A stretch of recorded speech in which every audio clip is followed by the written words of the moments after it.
They say I might as well face the truth, but I am just too long in the... Hello and welcome to Game of Moans, a podcast where we are looking back episode by episode at the epic that was Game of Thrones.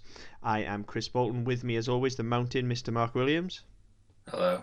And since this is episode 3, we'll be looking at episode 3, Lord Snow.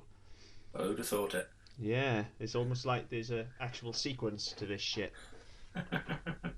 Just before we dive in this week, apologies, I am a little under the weather, so you may hear me sniffling, coughing, yawning, doing all of those fun things. I'm battling through for you guys. I'm a trooper. Yeah, not all heroes wear capes. Yeah, exactly. Or, as we will find out over the course of this show, great big woolly fur. Well, that was a cape too, wasn't it? Oh, It was yeah, just a I really guess it was actually, wasn't it? Yeah, it Just a really unwieldy one. Yeah, like really heavy. It must be fucking impossible to fight in those things, right? Well, yeah. Because they don't really take them off. So No, and it's like I say, it's not like a superhero cape where it's connected to a thing around your chest and it sort of flows off your shoulders. It's pinned to your shoulders to keep you warm, so it's going to restrict your movement somewhat. yeah, not really thought that through, have they, in terms of battle dress? Not really, but I think that's probably the least of the problems they face being that far up north. Yeah, most likely. Okay, so episode 3, and for those of you that are worried, which I'm sure is nobody, my Blu-rays came, so I'm able to watch all of this season again now. We are back on track. They came, albeit from fucking Australia. Obviously. Obviously. That's okay. We can play Australian Blu-rays in the UK, so I'm okay with it. But yeah, wasn't expecting Australian Blu-rays. I don't know if that means that these will be different versions in any way. I don't know if there's anything that may have been cut or not, as the case may be. Don't know. To be fair, probably for Australia, they don't use the cunt word enough. Yeah, maybe. Maybe there's extra cunt in my version. Maybe. Yeah. Then also, for those keeping track, we are barely a scant minute in, and we've said cunt now 3 times. 3 times. Yeah. And yeah, for those who are playing at home as well, it was actually 15 times in the last episode, so apologies for that if you are squeamish, but you should have known better, quite frankly. Yeah, we will do our best to not use it this episode, but... Anymore. No promises. 15 is the glass ceiling at this point. So yeah, but a minute in, we've already done it 3 times, so yeah, that promised nothing. Not looking good. Okay. So yeah, I don't know. As we go through, maybe we'll find occurrences where Mark's seen something I haven't, or vice versa. That could be interesting. Yeah, quite possibly. I mean, that'd be an interesting one to put to flag up. Yeah, I will say the show looks fucking great on Blu-ray. I've always watched it streaming, as I've discussed before, and most of the time on quite a poor quality stream. A legal, paid for one, but a poor quality one nonetheless. Now TV is not exactly HD. It's quite... I think it's 720. It's 720, yeah, and it looks it now as well. It shows its age. It runs on fucking Microsoft Silverlight. It's awful. Yeah, I mean, I bought it on iTunes. I think they were doing an offer when season 7 was just about to come out on sale, and season 1 was a tenner, so you know what, I'll have it. So I bought it a while back and so got it in 4K, and so I watch it on the computer screen, so I'm about 12 inches away from it anyway. And yeah, it looks amazing. Yeah, it does. It really is a fucking well shot show for the most part. Anyway, I don't know what went wrong in season 8, but we'll get to that when we get to it. Well, apparently it's because we all need 30 grand TVs, but yeah, we'll get to that when we get there. Yeah, not buying that. Anyway, that's... No, not 30 grand. No, definitely not. Anyway, that's some way in the future. We are on season 1, episode 3 here, so... Yeah. So as I said, season 1, episode 3, called Lord Snow, directed by Brian Kirk, written by the showrunners, David Benioff and D.B. Weiss. Ran for 58 minutes, which is about standard. And it's probably the first episode where we don't get a big set piece, or we don't get a big group scene anywhere. No, and fuck me, I felt it as well. This episode was long. Like, I know it's the same length as the others, but fucking hell, this felt long. This is a It whole did. bunch of talking. I mean, I think this is the first one where you start really getting into the politics of Game of Thrones, and obviously that'll come up a lot over the next 8 seasons. But yeah, this is the first time really that not a great deal happens. You don't see a great deal, but you get a lot out of it. Yeah, there's a lot of character work happening here, but narrative-wise, not so much. And the show... No, there's... Sorry, go on. As I said, there's a lot of setup in this episode. There's a lot that will follow. I mean, it's the first time we go to King's Landing, or we spend any sort of real time in King's Landing. So you get the opening where it's the first time we see the throne. Yeah, first time we see the throne. Yeah. No, didn't you see it with? No, I've watched ahead, so I've got that wrong already. This is the first time we see the Iron Throne. Is this episode, isn't it?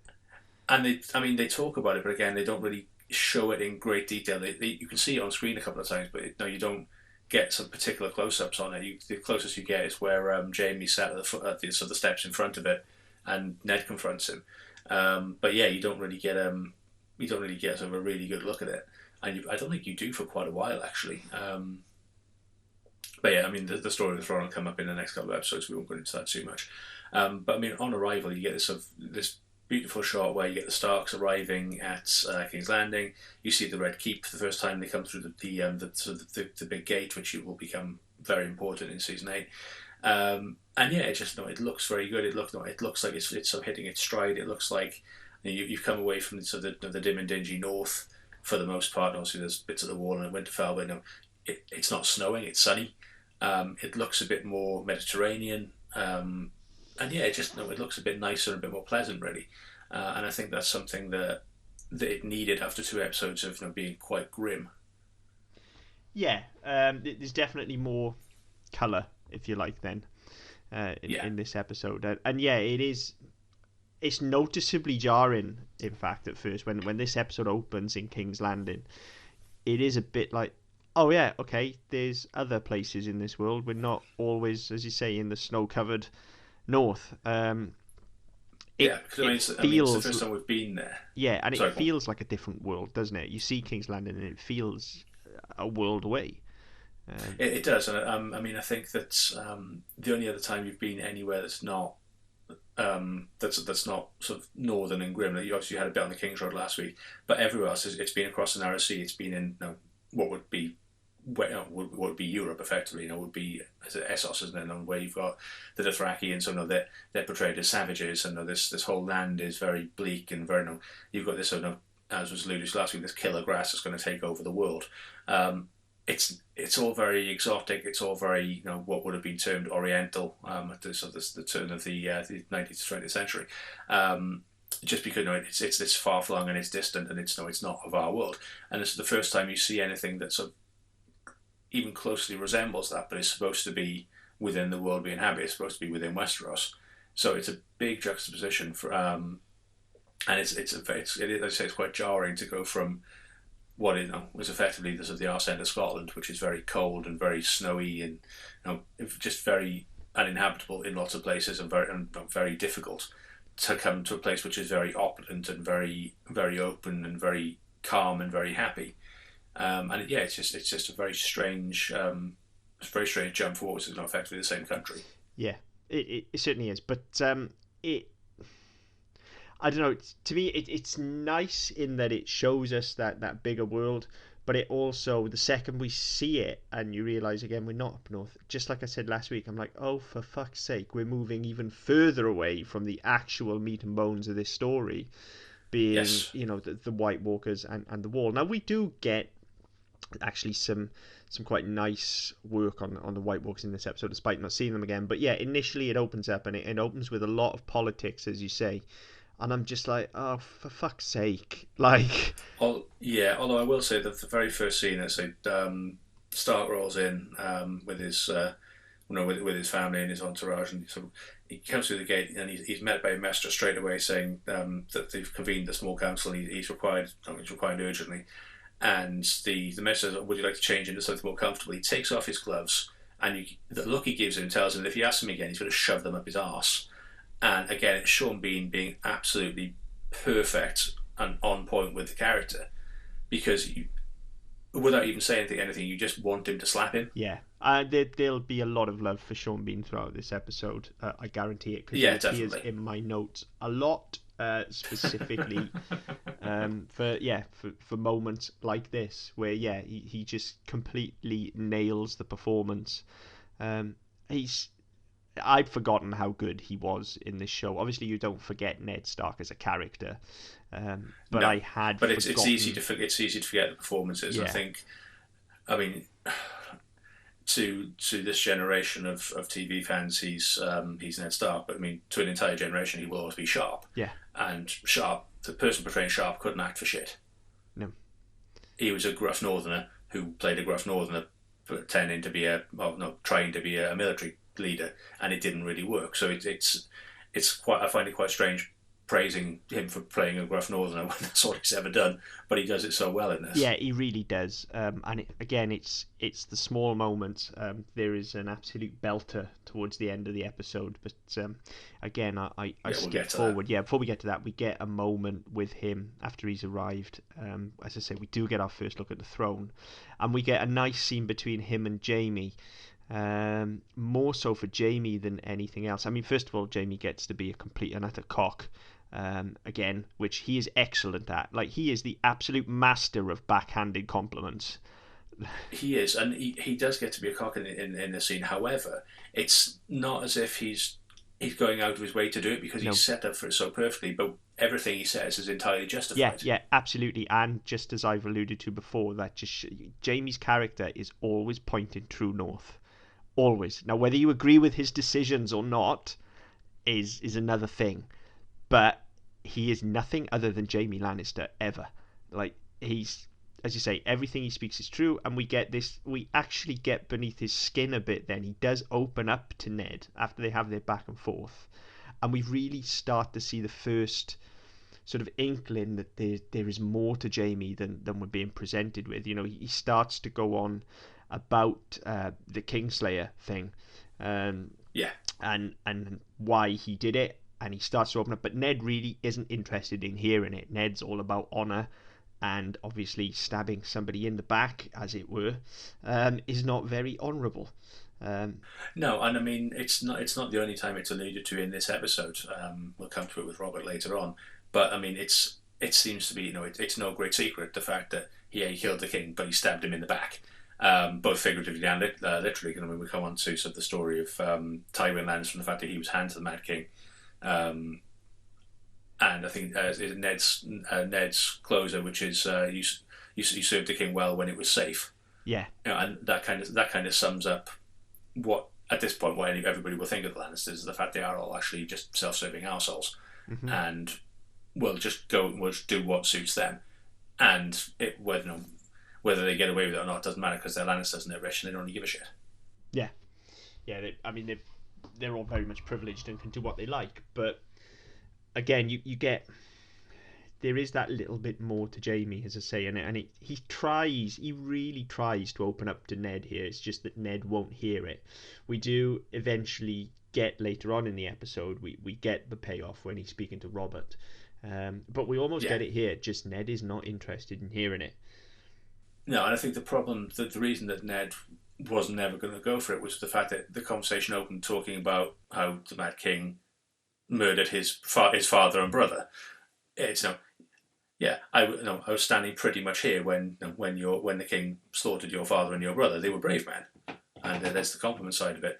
But then they died screaming, and Ned's riposte is, well, you stood there and did nothing. And Jaime comes back, wins it, said, yeah, but so did 500 other people. Nobody was going to put themselves in that position to then die themselves.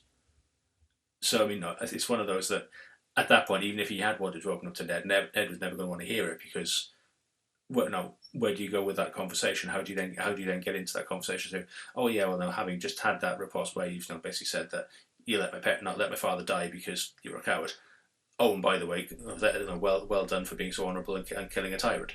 It was never going to happen, was it? No. But yeah, in general, I love this scene. I love the two of them together, and I love any time we get to see Jamie just being a little bit of an arrogant prick.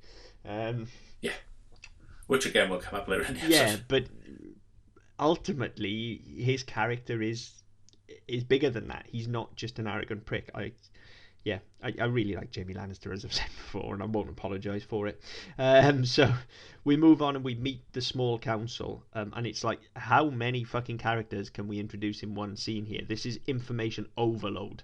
All of a sudden, it's like, here's Littlefinger, and here's Varys, and here's Renly, and Yeah. it's just like you have to get up to speed with these characters very quickly. Whereas in previous episodes, I've complained about how much talking and exposition there is, and how much verbally stating the relations between characters there is. Like, oh look, it's Jamie, the Queen's brother, and shit like that. Yet none of that here. It's just like, yeah, here's a bunch of characters now. Catch up quickly because we've got other shit to do. It's not consistent. Yeah, honestly, at all. it's not consistent. All I'm saying, I don't think you suffer from it because, with the exception of probably Renly and. No, you do with myself to a point. I mean, Littlefinger and Varys do make themselves known later in this episode, and you do get to learn quite a bit more about them very quickly. Yeah, you do. So, I mean, in that respect, yeah, okay, this scene kind of glosses over them, but then you go back to it's not as if you gloss over them and then you come back to them in 6 weeks' time where you're never going to remember who the hell they are. They do become very important in this, well, not just this season, but the whole show. So, yeah, I mean, it does whiz by the scene very quickly, and it serves no purpose other to drive the narrative on. It doesn't. You don't get anything from it. You don't learn anything about the characters other than the fact that Ned Stark had a brother, which you picked up in the last scene, and he had an intense disliking for Littlefinger and cut him from navel to sternum. And I've got to say of Ned Stark's brother, if you can cut him that much, just cut his fucking heart out. Do us all a favour. Yeah. I mean, you also get the whole, as you say, the intro to Littlefinger's obsession with Stark women, cats specifically. Well, Tully women, isn't it? Yeah, I guess. And then you get, again, almost thrown away. They do have a brief conversation about it, but you get to hear that the crown is massively in debt to the Lannisters. Yes. Much to Ned's and distaste. just in general. Yeah. I mean, yeah, it's was it 3 million to the Lannisters and 6 million overall. I mean, obviously you get the Iron Bank later on, don't you? Mm-hmm. So I mean, in later seasons, so I mean, you find out that I mean, basically, Robert has bankrupted the kingdom, having parties and going off and fucking everything that moves, and doesn't really care about running the kingdom. He's earned his kingdom, he's earned his throne, and other people can worry about the little shit like how you pay for it. And to Ned's absolute disgust and outrage, that nobody seems to be that concerned about it. It's just a case of, well, that's what he wants, that's what he gets, and nobody's really stood up to him. And I think it's an interesting part of Robert that we haven't really seen yet, and we will see. We will see it a little bit in the next couple of episodes. But yeah, it's just it's this whole. You have this whole thing, all the talk of Aerys Targaryen, the Mad King, and all the atrocities he committed, but Robert doesn't seem any better a king. He just seems to be slightly less psychotic. Which I'd argue probably makes him better. Not as a king, just as a person in general. Yeah. But just because you're not a psychopath doesn't mean you're a good ruler. No, but not. Just means it may not be as bad as the last not one. being a fucking Looney Tune kind of beats being a Looney Tune, I guess. Well, yeah, maybe. But I'm pretty sure that's the politically Anyway. correct term for people with mental issues as well, by the way, is Looney Tune. Oh, absolutely, yeah. In fictitious medieval societies, yes, that's perfectly acceptable. Yeah, of course. So moving on, we get a nice scene with Cersei and Joffrey then, where and this I feel is the first point. We said there's a lot of character work in this episode, and this is the first point where we really start to see how dangerous Cersei can be, as she completely... Yes, and Joffrey actually as well. Joffrey, yeah, but Joffrey's more being led here by Cersei. He's the weapon. Cersei's the one He wielding is. it. Yeah, I mean, I mentioned last week. I mean, I find that the transition and the character arc of Joffrey quite interesting, just because of the way it's handled. This is probably the genesis of it, whereby she does start grooming him. She does start teaching him what it means to be a king, what it means to be a leader. And whereas last week Tyrion was sort of trying to teach him what it is to be a man, what it teaches what it is to be a prince, but also a man and a decent person. You will go and offer your sympathies. You will hurl yourself on your knees and apologise for all their troubles, even though they're nothing to do with you. Cersei has a similar conversation with him, but it's because it's to keep your friends close, your enemies closer, so to speak. It's you need to do this because you will need them on side. It doesn't really matter what you do away from that, and it doesn't matter if you want to go fuck painted horse or you want to have different virgin every night or whatever it is. That's all fine, but keep them sweet because you will need them. And it's sort of the first time that you see her as a politician, but really anybody playing actual politics. Yeah. Which is going to become a very big theme, not just in this series, but going forward as well. Yeah, I mean, she completely reframes all of the events at the end of the last episode. She totally reframes them. Yes, and unashamedly so. And I mean, she even suggests that that's what Robert has done as well. That he's come through. I mean, we know at this point that he went to war with the Targaryens because of what he believed. Happened to Lyanna Stark. That was his reason for going to war, not because the Mad King was mad or he was doing a bad job. That was the reason for his rebellion. But people don't know that, and people don't need to know that. As far as they're concerned, he rebelled against the Mad King and dethroned him, and he was killed. And now they have a better kingdom. And again, it's that framing. It's how that's presented to the public, because that's what they actually need to know. That's the only thing they need to know is Mad King's gone. You've got a better one now. It doesn't matter that he didn't actually give a shit, and it was only when what happened to Lyanna happened that he went off the deep end and said, "Fuck this! I'm going to kill him, and I'm going to take the throne." Yeah. So it is the first real sense of politics that we see, which it's interesting. It's certainly something that drives the show and it drives these characters. But I'm sat here thinking, fuck's sake, where's the fucking White Walkers? We then get kind of this weird, there's something almost Oedipal about the conversation. You've already mentioned the fucking painted whores, and the way she speaks to him is just really odd. It's really disturbing. And then we get the final line of everyone who isn't us is an enemy, and she sort of draws him into this embrace, and it's just creepy as all hell. It is, and I mean, it's the sort of conversation you'd expect her to be having with Jamie, and later on there is a very similar conversation with Jamie. But yeah, it's this whole. I mean, they talk about it later on. And I think we mentioned in our first episode this whole thing of keeping bloodlines pure and things like that. So there was a lot of incest in that period, and that's how this world has been presented. But yeah, I was watching this thinking, fuck, I really don't like this. I really don't think that's something I can get on board with. Obviously, knowing how things progress, I wasn't too worried. But you just watch it and you're listening to the lines, and you listen to the way they do it. And again, absolutely can't fault Jack Leeson and Lena Headey. The way they pull this scene off is absolutely brilliant. Oh, it's being played for, definitely. This isn't something that our weird, perverse minds are seeing. It is being played for. There's no doubt about it. But it's done absolutely beautifully, and it comes across so well. Yeah. And yeah, you just sort of get this. I mean, you always get. You do get it with Cersei, especially in later seasons. You don't get it so much with Tommen when he's older. But you certainly get it with Joffrey all the way through. He's the little prince. He's the one. He's the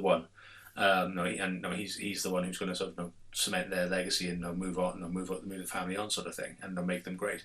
But yeah, Lena Headey always sort of plays it in this sort of way that it's very uncomfortable to watch those scenes, because you never quite know where her lines are and what her boundaries are anyway.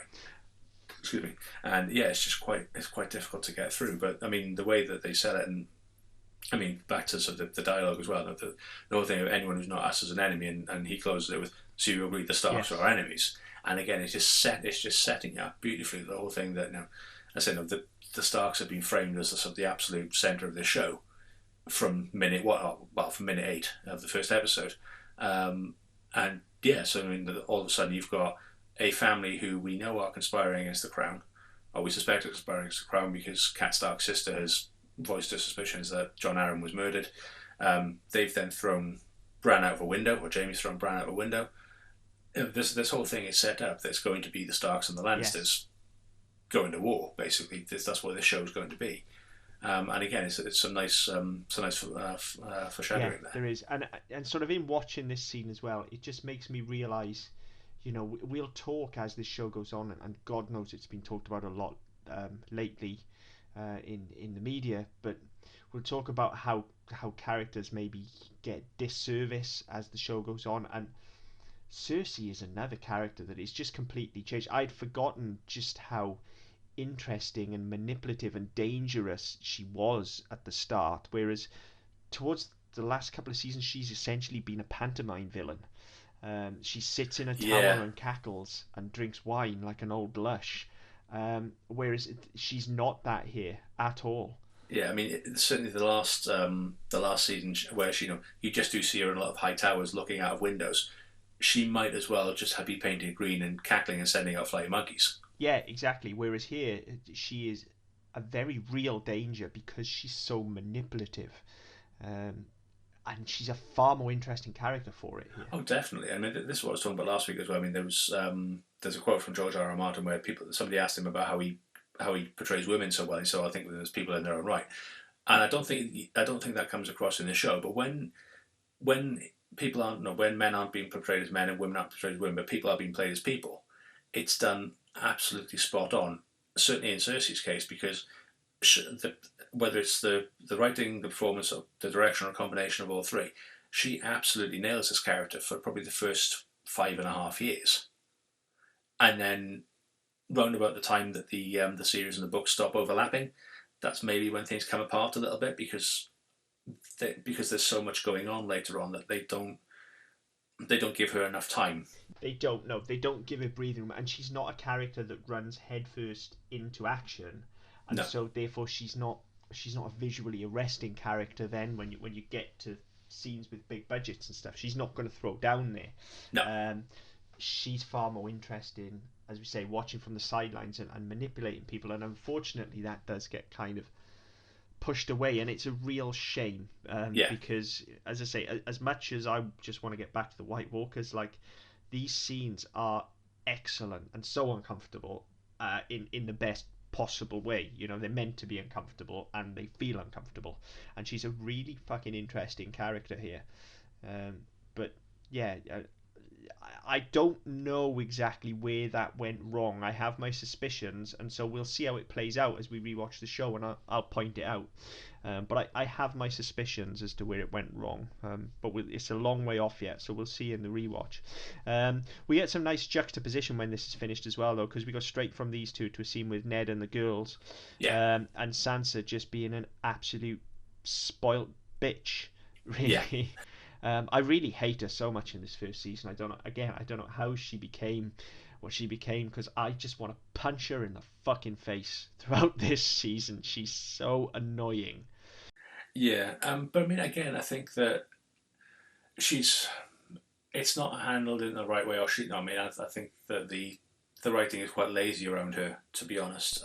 It is. She's a caricature. She is, but I mean, I think that the way that it's sort of kind of sold to Arya, when Ned sort of comes back to their accommodation and sort of they're arguing or whatever else.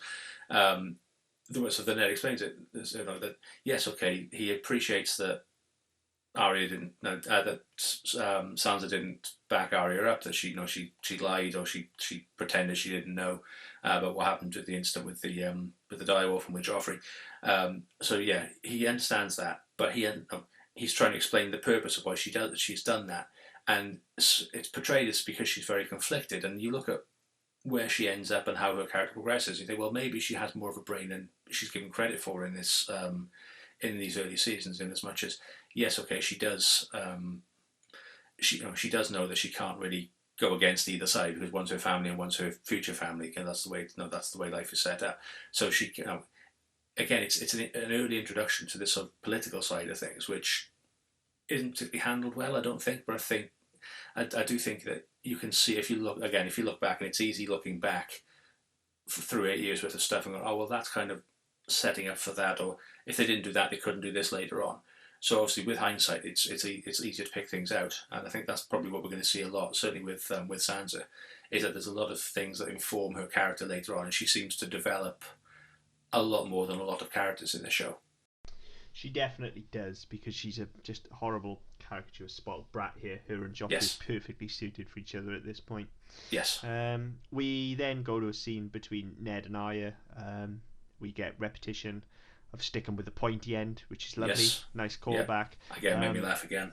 Yeah, and my notes here just say, I say this, I think, every time she's on screen at the moment. I fucking love Arya. Especially at this point, you know, where she's just setting out on her journey. Yeah, and I mean, she was she received a lot of praise in the US for her portrayal in this episode, particularly the this scene and the her sword fighting scene, the last scene where she's practicing with Syria Farrell. Then people really warmed to her at this point, and so that as an actress, Maisie Williams was doing a very good job portraying this character who was, I say, at this starting point where she had this childlike innocence, but she was desperate to learn and desperate to improve herself and to follow her goals. And we see the early stage of the list here as well, where she's got this knife and she's practicing for Joffrey, or maybe for Sansa, or for the Hound. And this will obviously this will be a theme with her going forward as well. Yeah, we do get the absolute genesis of a character here. We get Winter is coming twice in this scene, which I kind of makes up for the fact that we didn't have it once last week. So it's back. Winter's coming again. Yeah. And then Ned says something weird. Ned's talking to her and he mentions, "We've come to a dangerous place." Well, why the fuck did you bring both your daughters then? Well, I understand you have to take Sansa because that's what the king wants. The king wants her. Yeah, but why did you bring Arya? Yeah, why bring Arya? Why not leave her at home with where her brother and her mother can look after her? And, then you haven't got to worry about her being in a dangerous place. And also, she's not going to get mixed up with sellswords and be part of an assassination plot and all the rest of it. But you say that, where a brother and a mother can look after her, but lo and behold, next scene, fucking Catelyn Stark rolls up on Winterfell. Now, how the fuck did she get there so quickly? Well, yeah. Like, again, we've talked about in the last episode, time is a big fucking misnomer in the show anyway. But yeah, it just seems that they've appeared. No, I don't know whether they found the fast travel point and clicked X on it, and all of a sudden they've teleported them to the loading screen for a minute. But yeah, it just seems that all of a sudden the last time we saw is that I'll ride south for Winterfell. I need to speak to Ned, and then lo and behold, she's there. It's like, hang on, it took Ned a week and a half to get there. And you're there overnight. It's so I mean, nonsense. It's a bit nuts. And again, you get this whole thing of the guy she's with, whose name I still can't remember, says, you need to be, Roger Castle, I've got his name in front of me, says, you need to be careful, you need to be careful, my lady. He says, it's been 9 years since I've been here, nobody knew who I was then, and nobody's going to recognise me now.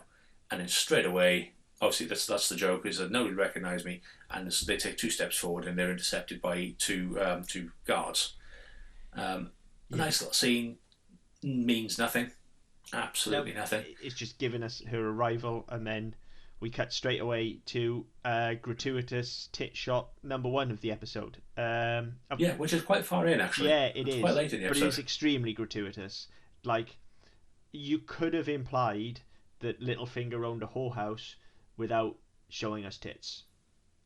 Yes. I'm fine with it. It sets the scene, gives us some character information for Littlefinger as well, so it's not entirely gratuitous, I suppose. But yeah, and I mean, you do kind of get the sort of the snivelly, wormish side of him as well. I mean, you had the illusion earlier on that he does still carry a torch for Kat, that he would do anything for her, and then obviously their interaction, their first interaction, that we see on the show. It's very much, I'm doing this for you, this is in your best interest, this is what you need, I'm looking after you, even if you think I'm doing something crazy, I'm looking after you, because I can, and your husband clearly can't, because he doesn't even know you're here. Yeah.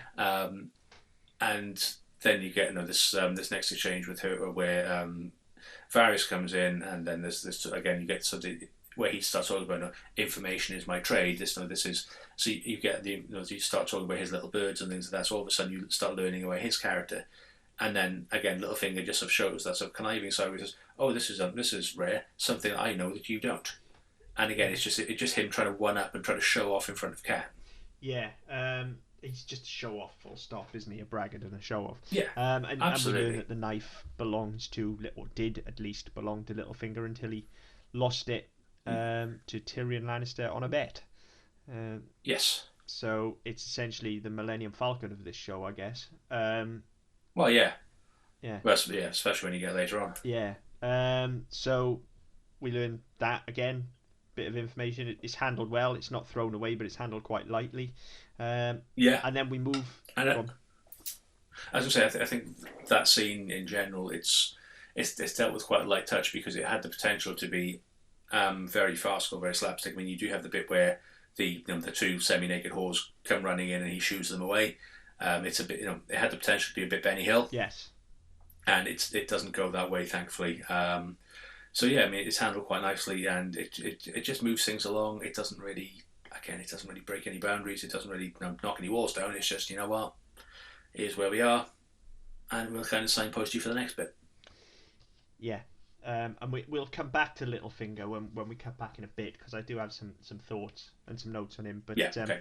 We move forward to the wall finally and get absolutely no fucking introduction to the wall whatsoever. We're just thrown in head first. We're at the wall. Yeah, we're just all of a sudden there, and it's snowing, or it's been snowing, and it's all cold and miserable, and it looks very desolate and very grim.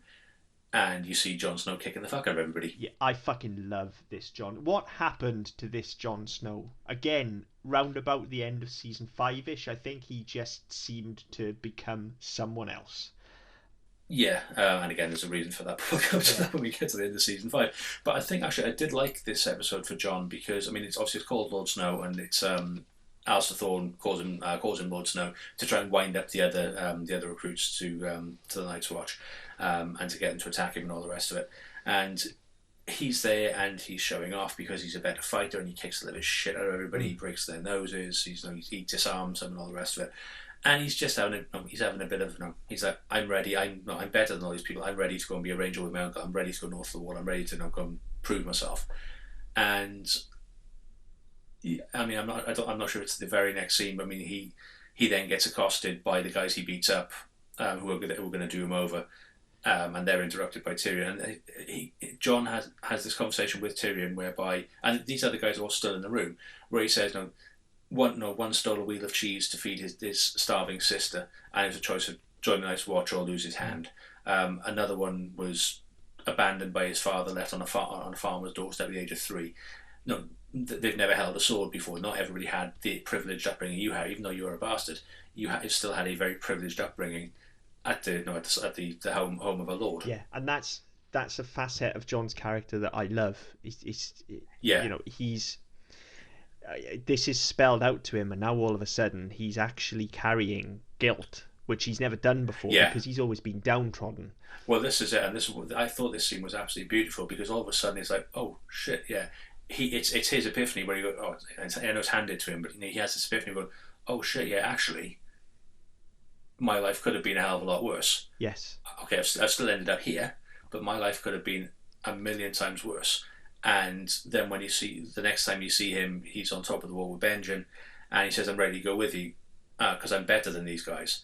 And Benjen says, you're not better than anybody. You earn it. You earn it. You get what you get because you earn it. And then it sort of clicks. It comes together for him. And I can't remember if that's before or after the scene with Tyrion, but things start to come together for him. And then you see him sparring with these guys again, and he's teaching them how to fight. Yes. He's saying, You move your feet too much. You don't move enough. Try doing this. Try doing that. All of a sudden, he's thinking, well, okay, I do have the opportunity here to find a family, to find a place where I belong.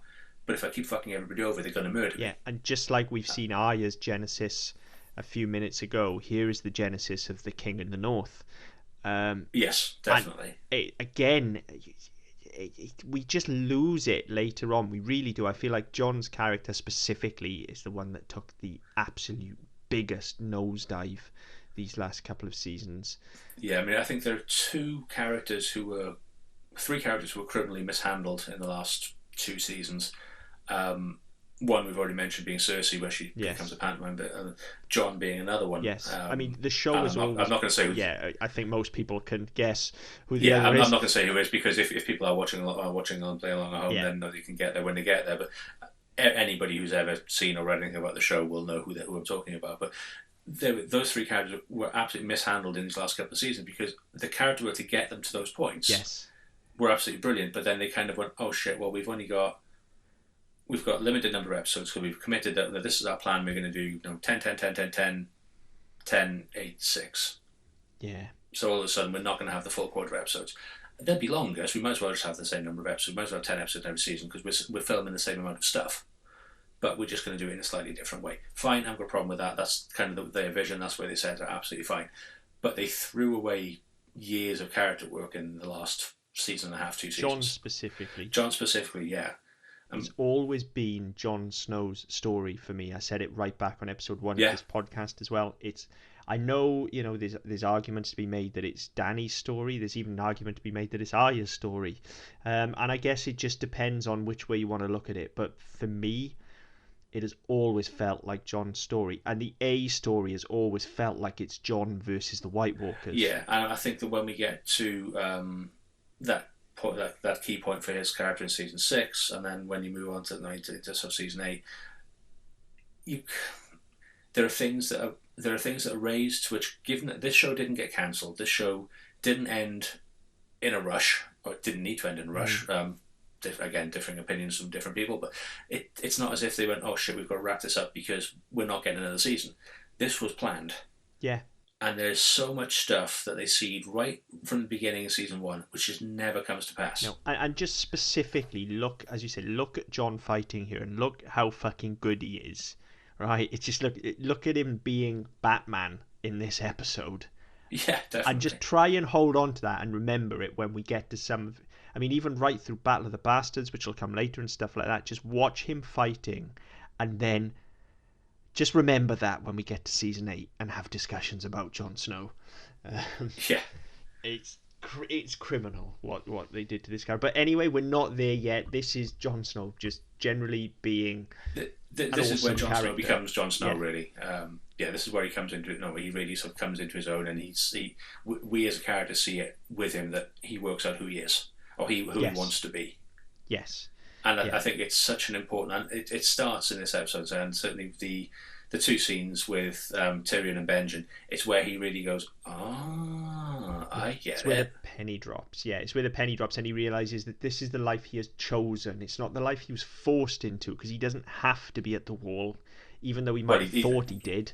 Yeah, that's it. No, it was always told that's where bastards go. They go to the wall because they've got no other place in the world. Whereas, in fact, he could have quite happily stayed at Winterfell. Yes. No, Ned would have kept him there quite comfortably. But he still chooses to remain at the wall and train with these people. Yeah, and at this point, he hasn't taken his vows at this point either, so he can walk at any time.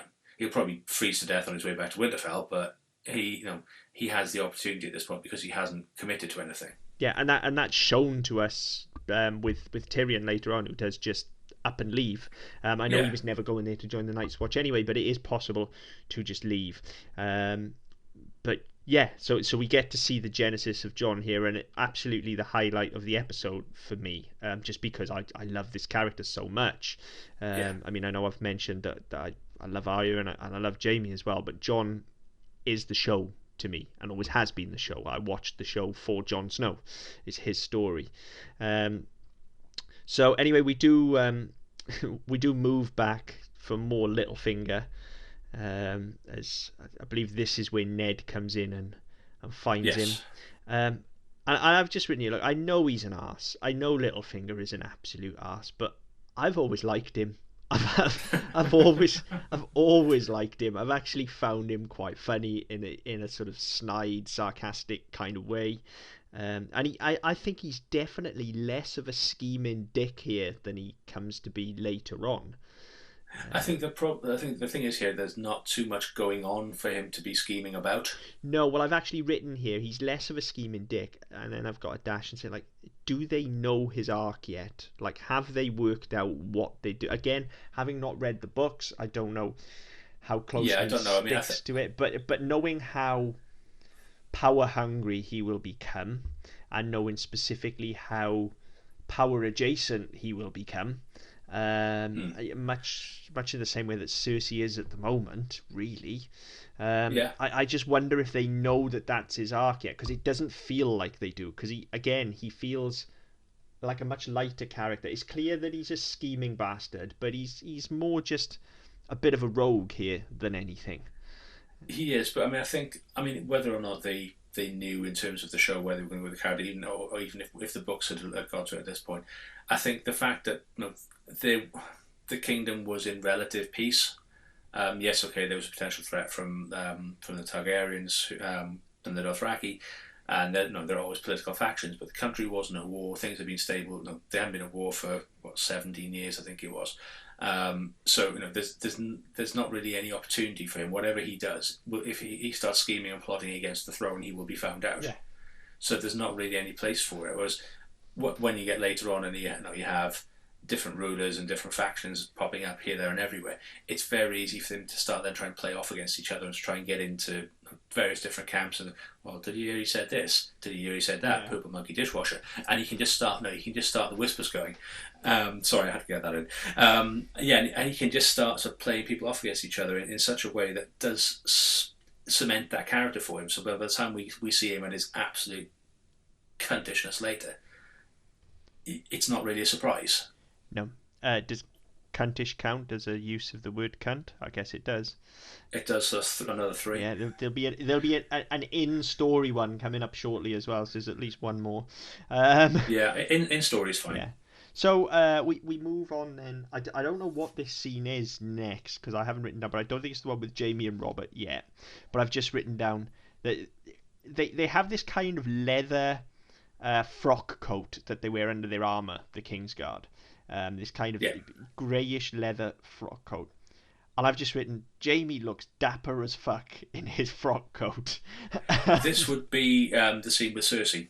There you go. So, yeah, so he and I was sort of saying earlier on, this whole thing of the conversation that she had with Joffrey was particularly uncomfortable. And we're talking about Jamie's arrogance. This scene turns it up to 53. Never mind fucking 11. He goes in and he's talking about the fact that she's talking about the fact that Bran is alive. How could he be so stupid? He's a child. What if he remembers? Yes, what if he tells? And he's a cocky arsehole. If he tells, we'll deny it. We'll say he's lying because he's a kid. I'll kill him. I'll kill them all because who cares? But the very start of it is, I'll go to war for you. I'll go to war with Robert. We call it the battle for Cersei's right. cunt. The war for Cersei's cunt. Yeah. Yes, and she slaps him. Yeah. He laughs and she slaps him again, and then he sort of grabs her and he's embracing her and he's caressing her. And he's getting a bit of a feel and whatever else. And you get this. It kind of echoes what you've had with Joffrey earlier on. This thing of it's them and us. Everybody who's not us, doesn't count. Yeah, absolutely. And again, it's again, as I said, it's him. Absolute true north saying, this is who I am, I don't really give a fuck. I will slaughter everybody in the damn kingdom. Yeah, and like I say, if that's what you need me to do. And like I say, he's kind of wandering around. Anytime you see anyone else of the Kingsguard, they're wearing kind of full armour and they've got this leather frock coat underneath it. It's like a base layer for the armour. And he's just fucking cutting around wearing this like it's a duster and he's a fucking cowboy. He just looks... But it plays to the character. It does make him look so cocksure of himself. I don't need it. Absolutely. I'm just wearing this coat because it looks cool. Well, that was it. I think there was a conversation with Ned. In the conversation with Ned, where he says, that the armour's pristine, there's not a scratch on it. Yeah. And he says, I've been very fortunate. And Ned sort of goes, you've chosen your opponents well. That's right, yes. Yeah. And again, it's this. I say, it's this. He is very cocksure because he never fights anybody he thinks he can't beat. No. And then, we do get it now. We do have the scene with Robert, which, I can't remember where that comes in the episode, so I'll rely on your notes for that. It's next. The scene of Jamie and Robert is next. So. Okay, so we come into it, and there's again a bit more character work comes out of that. And so we see this scene where he's an absolute dickhead. Yeah. But a lovable dickhead. Yeah. And then you go to a scene where, I'll just run straight into it. Robert's, his first... they're talking about first kills, aren't they? They're talking about first kill. So it's him and Barristan Selmy, who's I think he's head of the Kingsguard, I believe. And Lancel Lannister is just there because he's always supposed to be there pouring wine. And Robert, again, there's this quite interesting, almost sort of tender human scene where Robert sort of, he takes off his metaphorical armor, and he's not being boorish and bluffish and all the rest of it. He is just talking about something that happened to him, and he's talking about the fact that his first kill was a Tarly, who we'll meet the Tarlys in the next couple of episodes.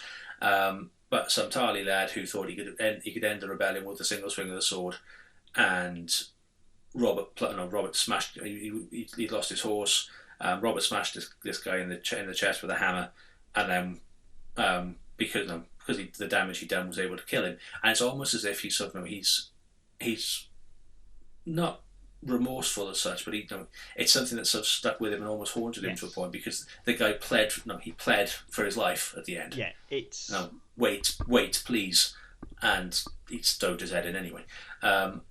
And it's, as I say, there's this almost human side to Robert, in the way he is sort of lamenting this, but then he runs out of wine and he starts taking the piss out of Lancel Lannister and being cruel and mocking, which we come to expect from the Lannisters, but not from. No, we see a different side to him here entirely. And I think this is partly his disdain for the Lannisters. Yes. And it's just general disrespect for.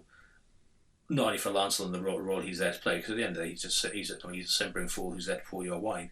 Okay, he shouldn't have run out of wine because you have one job, but to mock his name, to mock his parentage, to mock his family, who are also Robert's extended family. It's Robert being almost bitter about the fact he's in the situation he's in. Yes, yeah, definitely. He resents the Lannisters.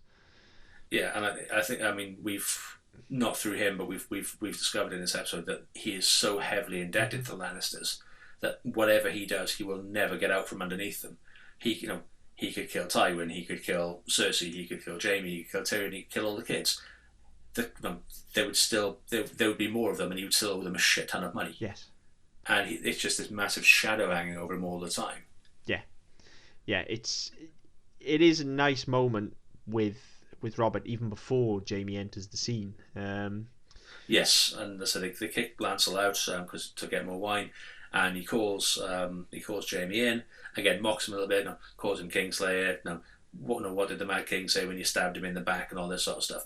But again, there's this nice tender bit where they carry on this conversation about first kills, and Barristan Selmy is talking about Jaime's and the fact he remembers it because it's so legendary, and they talk about last words and all that. And it's a very human conversation of three men who quite possibly don't.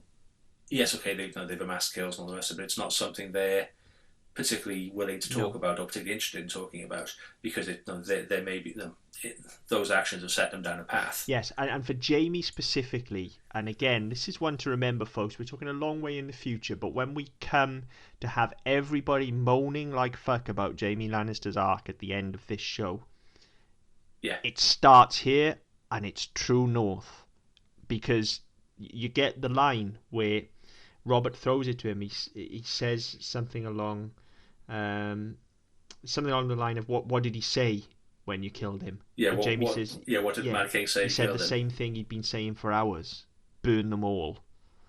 And we get it, and the way it's delivered as well. There is no remorse from Jaime here. It's just matter of fact. He said the same thing he's been saying for hours: burn them all. I had to do it, essentially, is what he's saying.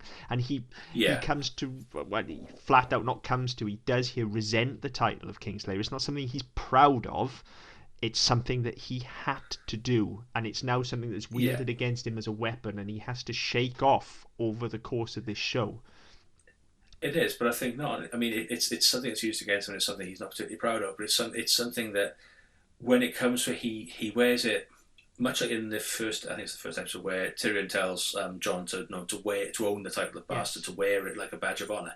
It's kind of, he goes, well, people are going to call me Kingslayer anyway, so I might as well just own exactly. it. And I'll play this character where, yes, I killed the king because I'm that fucking, I'm hardcore. I killed the king, but in fact, there's a side to me which says, look, if I hadn't, none of you would be here if I didn't do lots this. of people in King's Landing would have been incinerated by the green stuff, which I can't remember what it's called. It wasn't wildfire. It is something like that. But but lots of people will die. But we never get that. We never get him explicitly saying that. and it's much later on where there are other conversations where you think he's not happy about this. He's not overly enamored with the fact that people see him as a traitor, or a bad guy, even. Like, yes, and we talked about it last week. He's very concerned with his family's honor and his family name, and a clean kill, a clean death, a clean fight, and it must absolutely tear him apart. The fact that he is seen as a treacherous little backstabber, literally a backstabber. Yes, and throughout the entire course of the show, he will work, sometimes consciously, sometimes not consciously, but he will work to shake that title off. However, it is who he is, and by the time we get to the end, again, True North, it's who he is. It's what he has to do. He is the guy that will make the hard choice when no one else will, and he is the guy that will do the job. And that is his character. He is, for want of a better word, because I don't really like using it, especially where this show's concerned, but for want of a better word, he is a hero.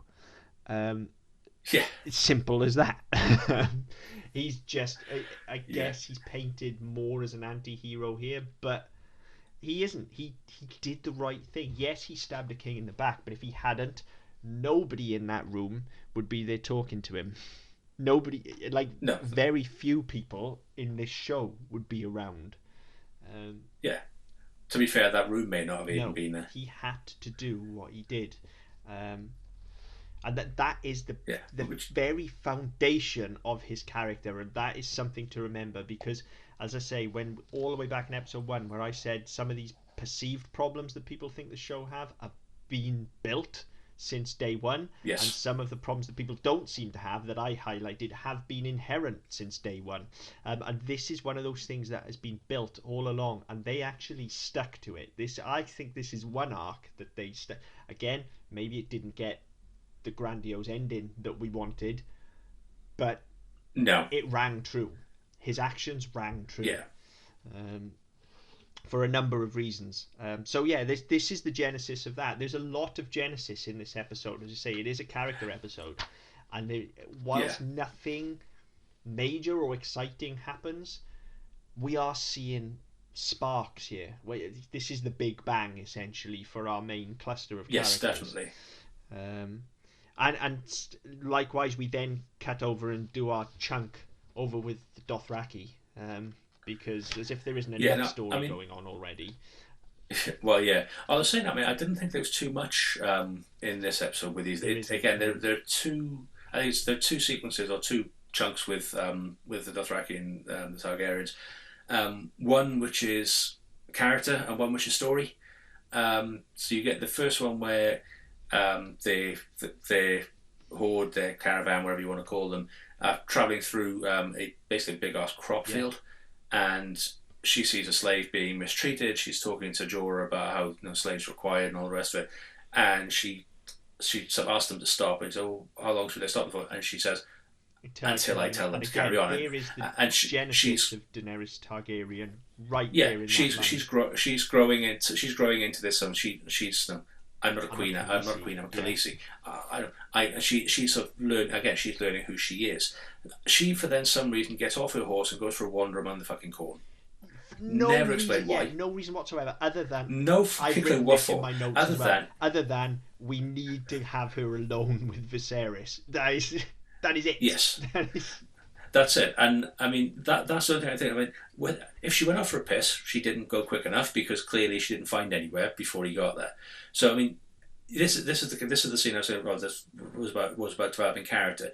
We learn. No, she's starting to come into a character, and we see just how insecure Viserys' grip on not just reality but the situation is. The fact that he thinks he's being played. He's married her off to Khal Drogo so he can get the Dothraki army. I don't take orders from savages and their sluts. Well, actually, you do, because you haven't thought this through. Because all of a sudden, there's 100,000 of them, and there's one of you, and not one of them likes you. But she's married to their leader, King Carl, whatever you want to call him, and so they will. Yeah, they'll die for her. They will die for her. So you start putting your hands on her, and you're going to get fucked up, which is exactly what happens. It's just a real nice show of power from the Dothraki as well. to let them know that they can. It is, and destroy again, it's a great turning point for her as well, because she all of a sudden sees that he's always had this whole. We talked in episode 1 about how there's it seems sort of incestuous, but there's a very abusive relationship between them. Yeah. And it's the sort of shift in power. All of a sudden, what he has done, which he thinks is for his benefit, actually has completely undermined any authority he had with her. Because now all of a sudden she's got a horde of 100,000 men who will rip his fucking head off. And at this stage won't do, because he's put hands on the Khaleesi, so they've got him round the throat.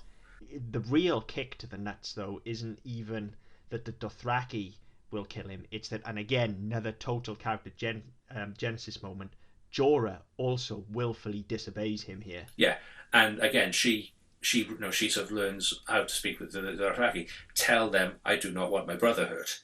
Yeah. And it's a great show of force, because all of a sudden he can see that for all his talk about being the dragon and all the rest of it, he is completely at her mercy.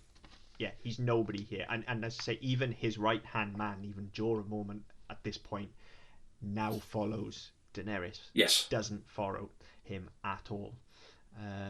It's a key moment for both of them. Yeah, definitely. And then we get another of my favourite scenes. We talked about Jon training being like my absolute, but we then get Jorah and the Dothraki's man talk around the fire, just having a real bro down over weapons. Yeah.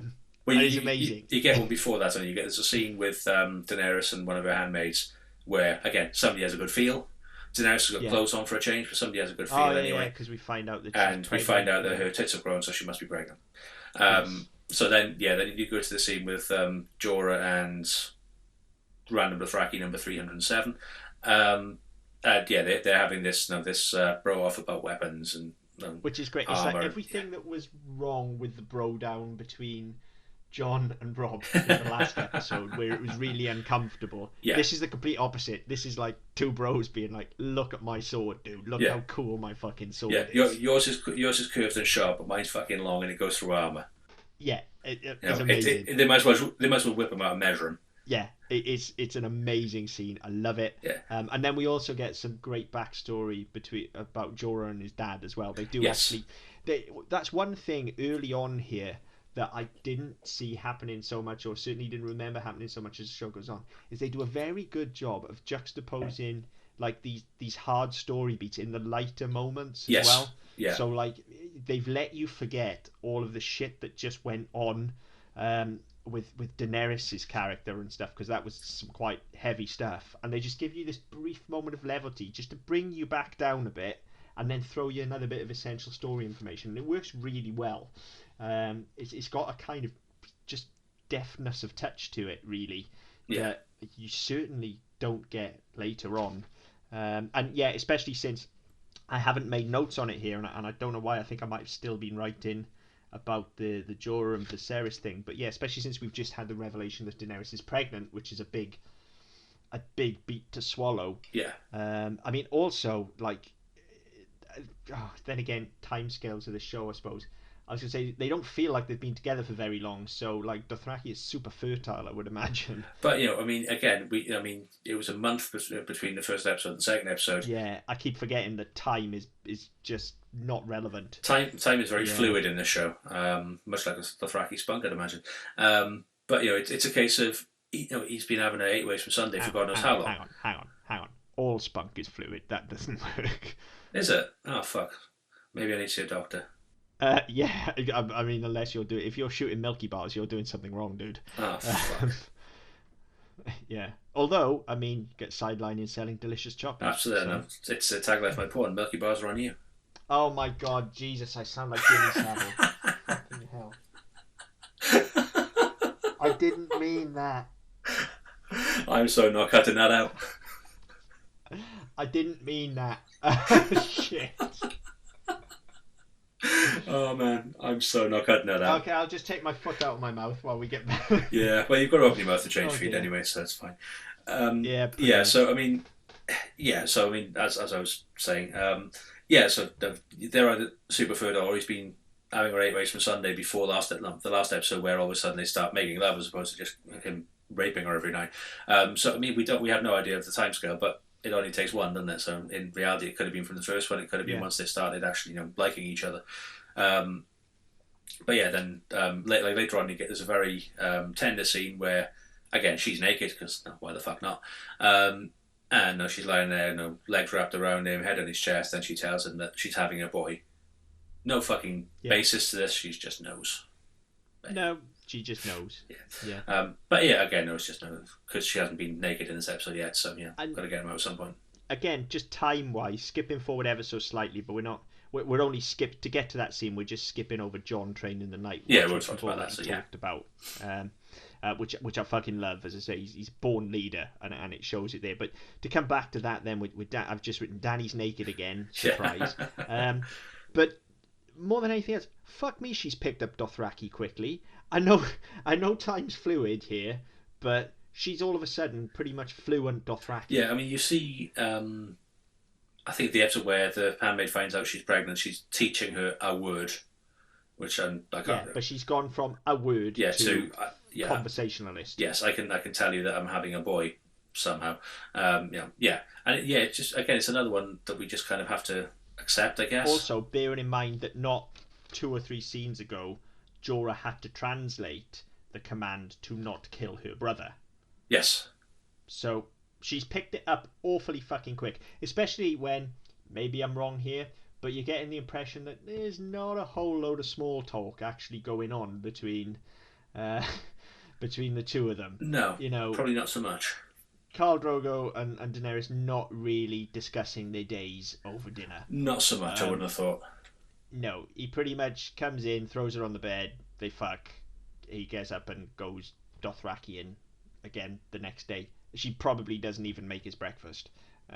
They don't have those conversations. He just gets up, goes out doing whatever Dothraki do.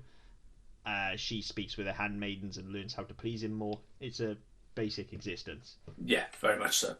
But yeah, and going back to the scene with Jorah and the Dothraki swordsman, the handmaiden comes in and says that Daenerys is pregnant, and Jorah makes some very flimsy excuse about needing to go and get supplies, and he buggers off very, very, very quickly.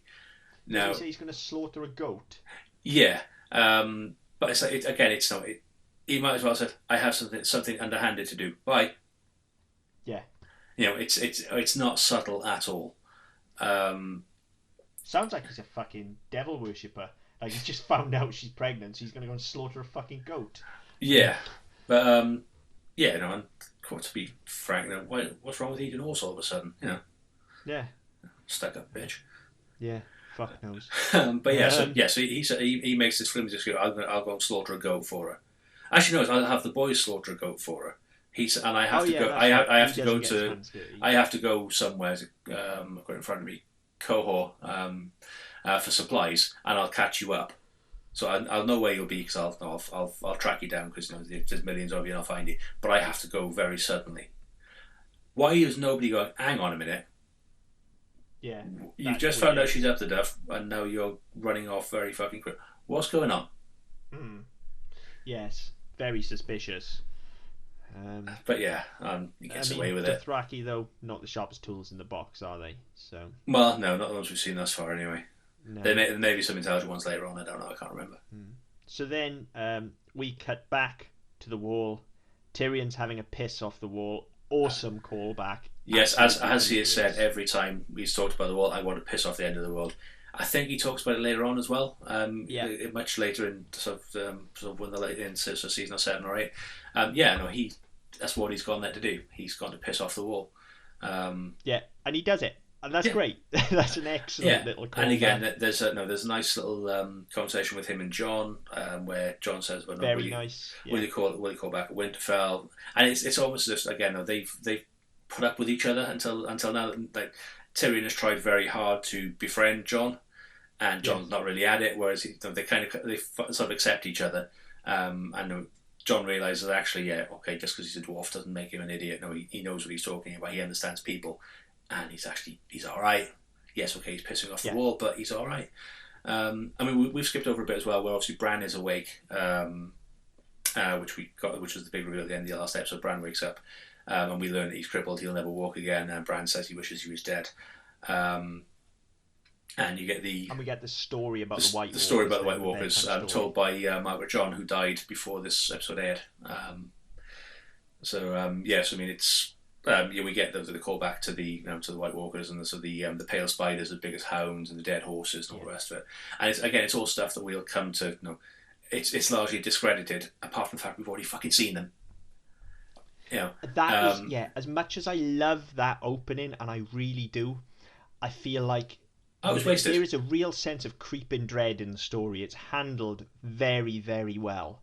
But because we've already seen them and we know they're real, yeah, it kind of loses its edge. But nevertheless, there is still a sense of creeping dread there. And then Tyrion throws it out there at some point as well, saying that when they're having a conversation about what the Night's Watch do. And he's talking with he's talking with more with Benjen and Mormont, isn't he? And they're saying, we need more recruits, we need this, we need that. And he's saying, he sort of says that I know that's what you think, but I don't believe that's what's out there. Nobody believes that's what's there anymore. All people see are wildlings who, they might outnumber you, but they're still people, and you can kill them.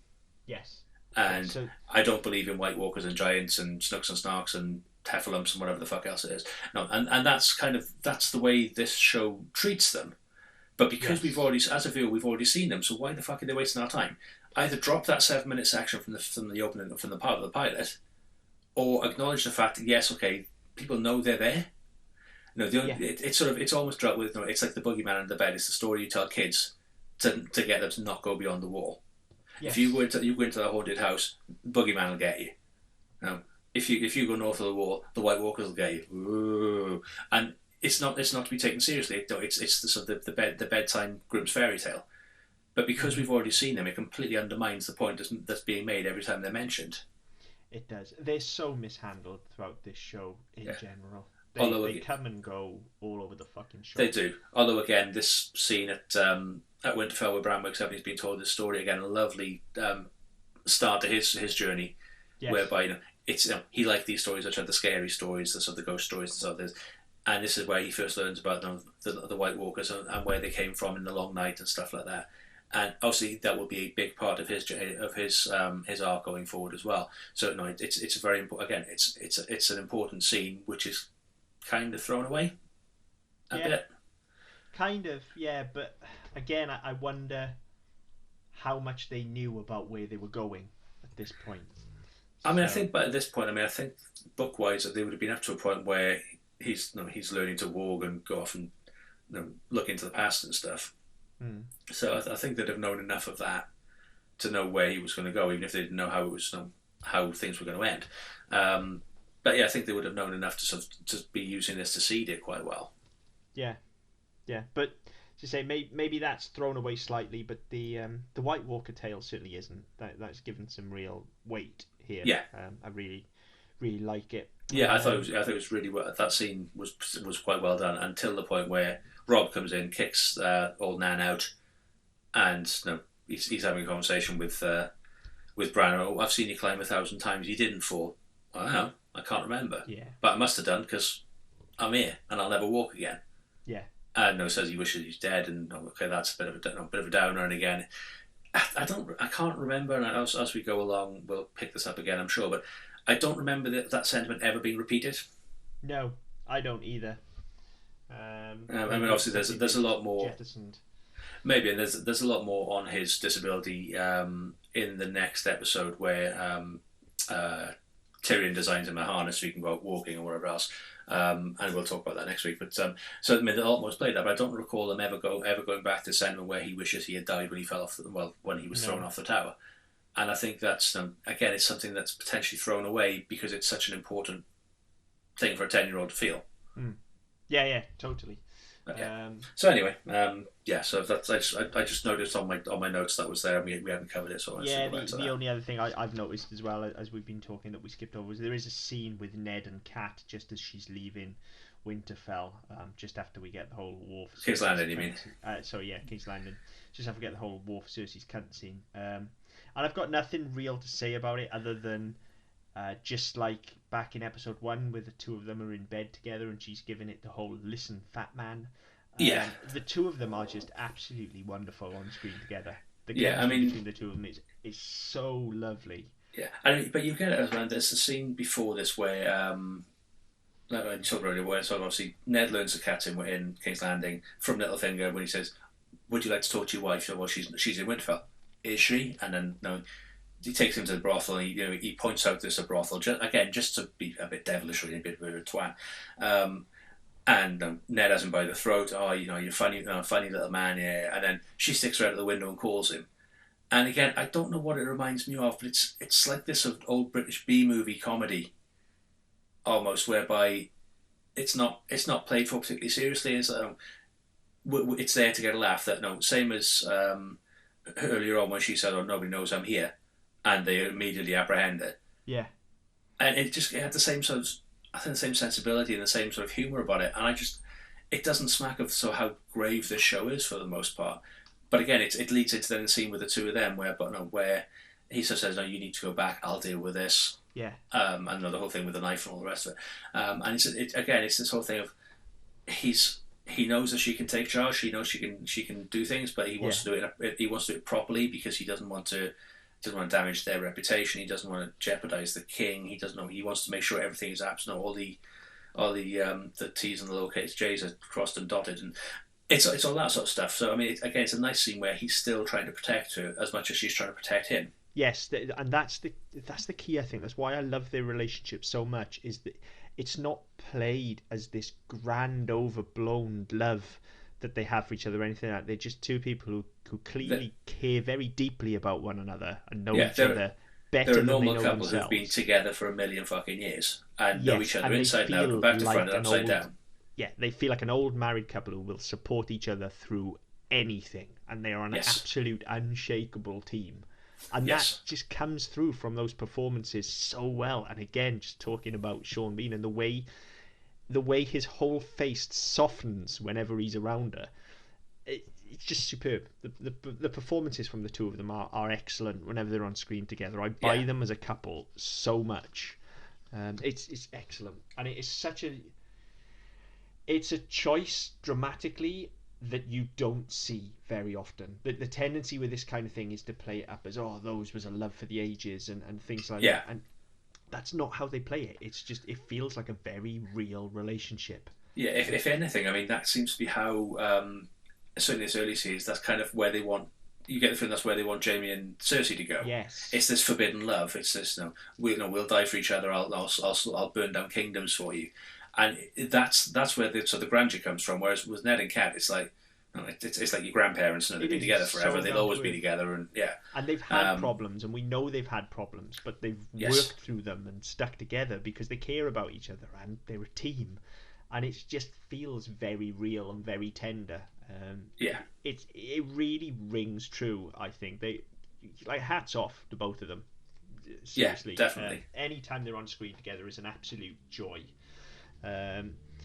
But yeah, so we skipped over that, but there that is, and then we come to round off this episode now from where we are with the introduction of Syrio Forel, who I love, I absolutely love. He's fucking great, and the show it just highlights just how much lighter this show was back at the start. Like, definitely. Anytime he's on screen, it's very, very light, and he literally is Inigo Montoya. Like, there's no two ways about it. That is being played for.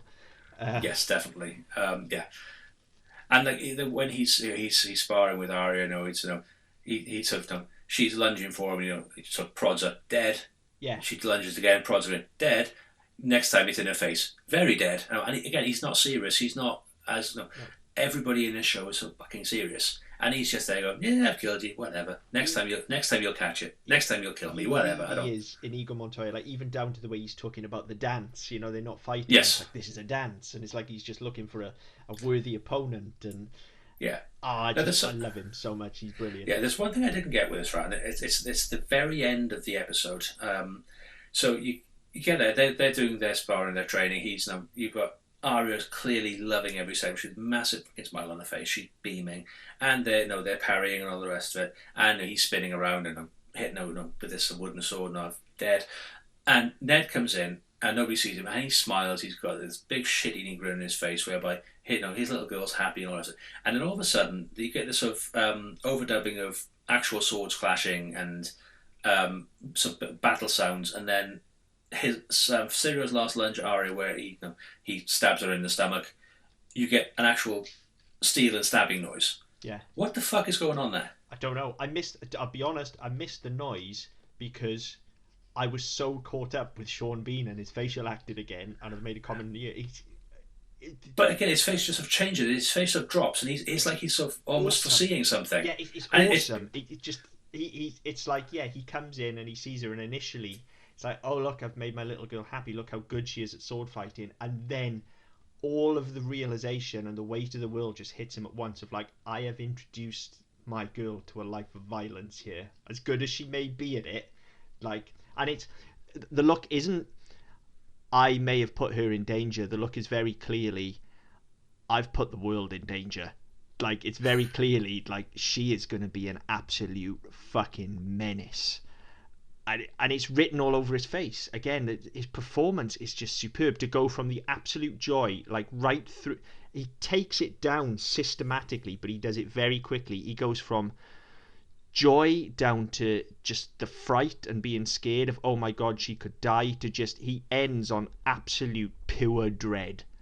Just that absolute all-engulfing pit of your stomach dread is where he ends up, of like, oh fucking hell, she is gonna kill people, like she is gonna take lives, and it's all over his face. I just think it's possibly the best performance we've seen from him yet, and I've made comments several times about his performances, but I just think that last shot is absolutely amazing. And what a way to end the episode there as well, of just, again, genesis of a character. Like, it's right there in his dad's face of like, oh shit, what have I done here? Yeah, like I've got to say, I sort of took in the fact, his face changing expression, but I was so thrown by the sort of soundscape, I couldn't really read into it what was going on, and I don't know, I just kind of found it a bit jarring, really. I went totally the other way. I didn't hear any of that. So I was just so caught up with his performance in that moment that I was. I'll tell you what, you go back and listen with your eyes closed, and I'll go back and watch it with the sound off. See where we get to. If anybody listening wants to weigh in on this one as well, feel free at DD Podcast. Yeah, or is he conveying something else that we've missed entirely? But yeah, maybe. Any opinions you've got at this stage, weigh in, let us know, because I'm fucking stumped. I'm that's how it played to me, and it played again very, very true to me. Like, just watching him go through the absolute, and again, I've got nothing to bring to this in terms of emoting. I've got no baggage with children to be able to do that. But for me, it was like, you watch that scene and it goes from fatherly pride to the absolute terror that you may lose your child to just dread. It really does end up on, oh my god, I've destroyed the world. Like, I thought it was superb. And again, just the juxtaposition to come from all of Sirio's sort of Mandy Patinkin-esque fuck-arsing around with swords to that, it just flips the switch entirely and gives you the nice dramatic close to the episode. Yeah, I think it worked out. I think as a close to the episode, it worked. It definitely worked for me. Like, I was a little bit distracted, but I think we're at a point where I was like, "Fuck, that's finished." Yeah. Oh, but yeah. This was a slog of an episode. No doubt about it. I mean, overall, it's a good episode. It's not bad. It's a useful episode. Yeah. It's not a bad episode. It's a functional episode. There's nothing in it that upset me. Like I got upset last week with Daenerys and the fuck lessons. Yeah. There was nothing particularly out of order or untoward. Everybody's character starts to take flight and rings true. It's good. We got some mention of the White Walkers and built the dread there. It's good. It's just slow and boring is what it is. And I mean, I say it was a functional episode, and I think that, I mean, for me, it was a case of right, we've got other things to watch for other shows, which I'll mention in a second. But I put this on thinking, okay, well, this will take an hour and I'll be fine. And about half an hour, I'm going, fuck, when's it actually going to start? And I think part of it as well is this is the first episode, and this definitely is a thing that recurs all the way through, and it's definitely a thing that I don't like about Game of Thrones. But this is the first episode where we really start to feel the weird juxtaposition of all kind of 3 or 4 storylines. I think there's 3 by this point that just don't quite gel together. And so some weeks you can barely see a character in their story, and then other weeks you'll get nothing but them. But that's at the expense of something else, and it never gels. No, and I think the problem with any sort of show like this, especially this size where you've got so many different ensembles, that you're always going to have that. You have it in Walking Dead as well and stuff like that, but it's so difficult because everybody has their particular interests, and they will like some storylines better than others, some arcs better than some characters better than others. So when they're not in it for an episode and a half, you kind of go, "Oh fuck this, I can't be bothered." But then, because you've got this sort of overriding narrative which needs to keep people just slightly up to date with what's going on, and we'll come back to them, we promise we'll come back to them, we'll do a bit more with them next week or the week after, and just to bring them up to speed. But for now, just kind of ride it out, because it's important that you know this bit, so that when that happens, it makes sense. Because there's such narrow, very fragile threads between these storylines at this stage. There's very little that binds them together.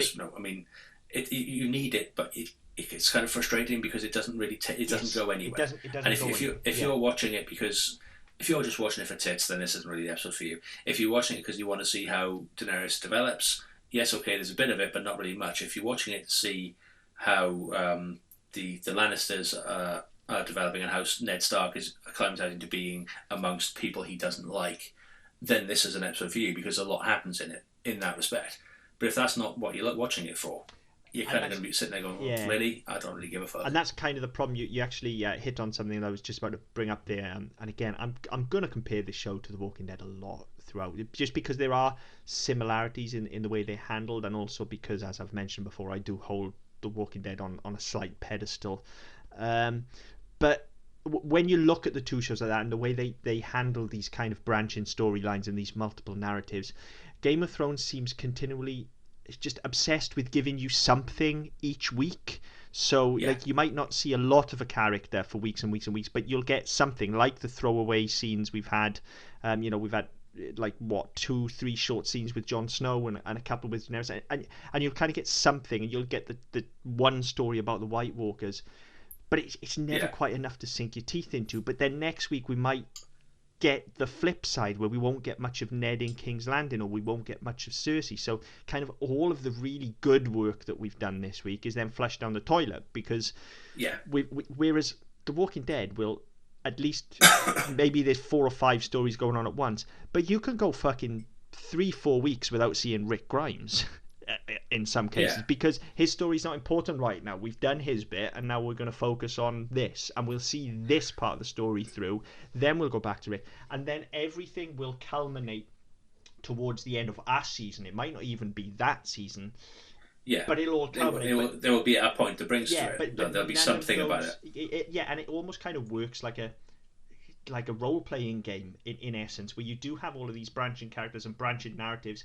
and you can't force them together. Everybody's story has to grow organically and play its way out, and then when they intersect, they need to intersect at the natural point.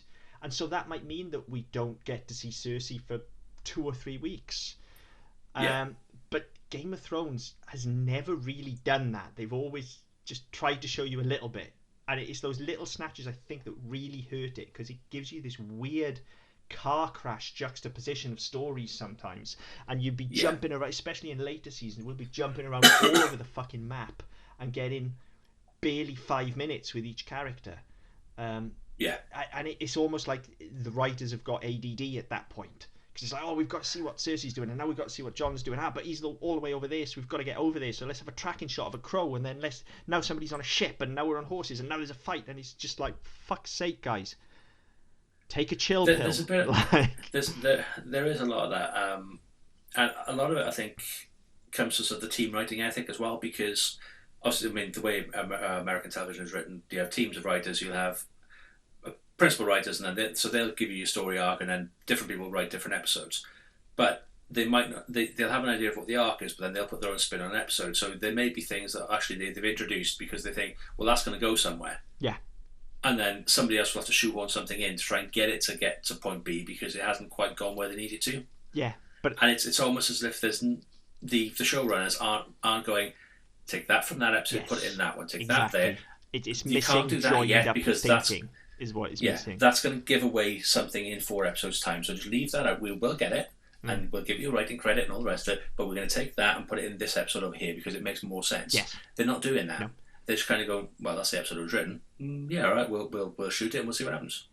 Yeah, and again, I feel like that maybe owes slightly to the fact that certainly early on here we're being adapted from a book, and it's almost like they're adapting it directly as you would read a book, because as you would read a book you might get a chapter about somebody and then a chapter about somebody else and then a chapter about somebody else, so it would jump around quite quickly, but it's a longer form medium and you tend to digest it all in one go, so you might spend a week with it, but you're just reading that for a week, whereas here we're spending 10 weeks and there's all sorts of other shit going on in our lives as well. Yeah, and I mean, when we had this conversation, I think it was the end of season 5. We had it with a friend of ours on Facebook. There's a big event at the end of season 5, and for a lot of people, it was poorly written, it was poorly realised, and the comment was, yeah, but this happens in the book, and the comment that both you and I made was, yeah, but this isn't a book. You can't tell it in the same way, and you can't rely on the same cheap tricks, because people invest in TV series in a different way to they invest in books, and if it's an adaptation, adapt it, put your spin on it, give it something to make it work. Otherwise, just give me the fucking book. Yeah, exactly. If I want a direct translation of the book, don't bother. Just give me the fucking book, or the 7 books at 8,000 pages or whatever they are. I'll read it. It'll take me a while, but I'll read it and I'll get what the author intends me to get out of it. If I'm watching a TV show, I want it to move in the way a TV show moves. I want it to have a logic that works for a TV audience, not for a book audience. Yes. And certainly early on, and I think even up until the point where the two diverge from the books and the TV show catches up with the books and then they diverge, I think it's not until that point they start writing it like a TV show. Yeah, you have to recognise that the medium is different. Simple as that. And again, Walking Dead does that fantastic. They take a left turn very early on in that show, and just carry on down that course. It's its own thing. It's very loosely based on a series of comics. And it is quite loose. Characters cross over between the comic and the TV show, and it's characters that have been invented on a TV show come back to the comic, and they'll bring new characters in now and again, but their storylines won't even always match. They'll just loosely take a story and do their own thing with it. Well, this is exactly what I was going to say, is that Walking Dead, I mean, I discussed I have some issues with some of the storytelling in that. I'm not going to go into it again.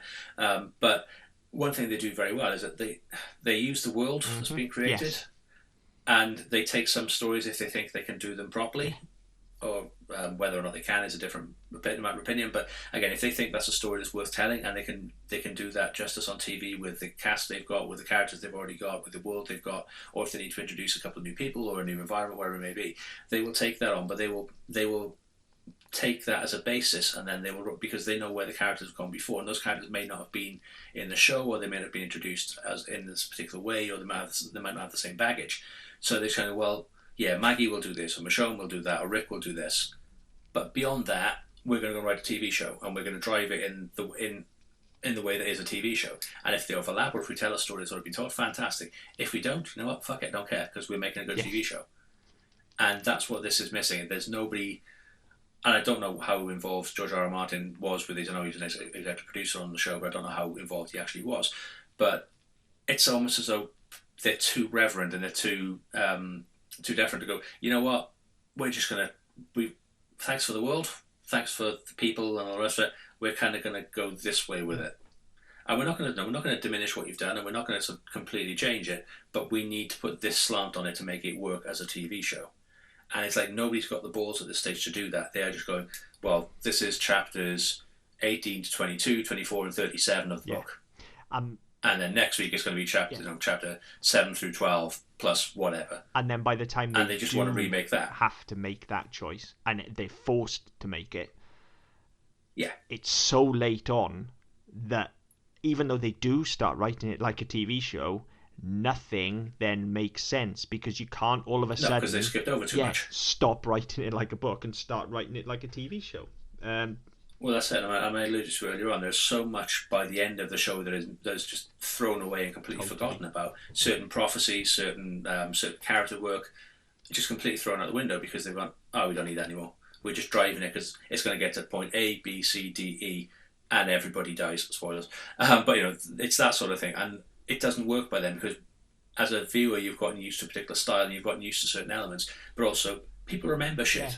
We're in the age of the internet where everything's written down. So if I've forgotten something about a particular episode, I can go to the Wikipedia page, apart from this week, because there's fuck all written about it, apart from 4 paragraphs, and I can learn about the prophecies and the characters and what happens here, there, and everywhere. And also, because there is so much good character work this early on, we buy into these characters big time. Whether we like them or not, we have a very definite opinion on all these characters. I don't think there are any Game of Thrones characters that I can say I'm meh on. I either, I like them. You either love them or you hate them. Yeah, exactly. And so when they start acting out of character, and when they get gypped with a storyline, or when they just suddenly die, it fucking pisses me off. Just as I'm sure it does everyone else. Well, as we know it does everyone else. So it's kind of a double-edged sword, really. There, isn't it? They're damned if they do, and they're damned if they don't. But at least if they'd have stuck to something consistently, then maybe. Yeah, but it's a paradox that they're making. I mean, they're damned if they do, damned if they don't. But they've got nobody to blame but themselves because they didn't do it properly in the first place. They didn't set it up properly. I don't want to say they were lazy because they did so much work in converting the book, and that's what they converted the book into a TV show. They haven't adapted; they've converted it. And they've done such a lot of work, and it looks beautiful, and a lot of the character work is there, and it's done very well. But because of that, I don't know. The damned if you don't part is when you actually got to start thinking for yourself. Yeah, you're kind of fucked. Yeah, but we've got all of that to come. Yeah, we've got still 70 episodes. We're still in the glory days of following the book at the moment, so, which I'm pretty sure we started off on a rant about. But we've now somehow managed to weirdly talk our way around into saying it was better then. So I don't know. I think it's 2 different media which have different requirements and different needs, and they didn't do either particularly brilliantly. There are elements they could have done better with both. But I think, on comparison, if you look at the 5 seasons where they were following the book, there's generally a lot more joined up thinking than there was after. Yeah, definitely. Yeah. So I think that's probably a fair point to leave it. We've talked for double the length of the episode, which is always exciting. Yeah, sorry guys. And we didn't say cunt much, although I've just added. No, but yeah. So I think that's 7 cunts in the episode now. As well. 8. We'll count when we edit, and yeah. That was 8 because I just said it as well. So sorry, but yeah, that's still half of last week. But yeah, that's episode 3, season 1, Lord Snow. Again, we know there will be opinions we have which are unpopular because we live in the real world, and I opened my mouth, so that tends to happen. most. Yeah, I was going to say most of our opinions are unpopular with somebody because if you put us in the same room together with other people tend to get pissed off. But yeah, if you want to get in touch, want to talk to us, by all means, so reach out on Twitter at ddpodcastnet, on Facebook with the Double On Podcast Network. You can go to our website, ddpodcast.net. You can contact us through there. You can find our other shows. You can find previous episodes of this show if you want to go back and listen again. But until next time. Game over.